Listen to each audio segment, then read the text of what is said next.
अस्सलामुअलैकुम दोस्तों, आज मैं आपको बताने वाला हूँ एक ऐसी खुशबूदार चीज़ के बारे में जिसे हम कहते हैं बादियान खताई। ये वही सितारे जैसी खुशबू वाली चीज़ है जो खानों में भी डाली जाती है और दवा का भी काम करती है। इसका मिजाज गर्म और खुश्क होता है, यानी जिस्म की ठंडक और बलगमी मादे को ख़त्म करती है। अब बात करते हैं इसके फ़ायदों की। यह हाजमा बेहतर करती है, बलगम और खांसी में आराम देती है, गैस और पेट के दर्द को ख़त्म करती है और थकावट को भी दूर करती है।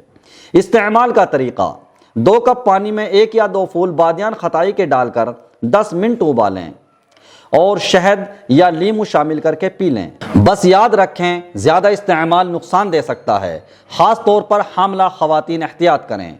कुदरत ने छोटी सी चीज़ में बड़ा ख़जाना छुपा रखा है, यही है बादियान खताई। खुशबू भी, शिफा भी। इस्तेमाल करें और फ़ायदा उठाएं। अल्लाह हाफिज़।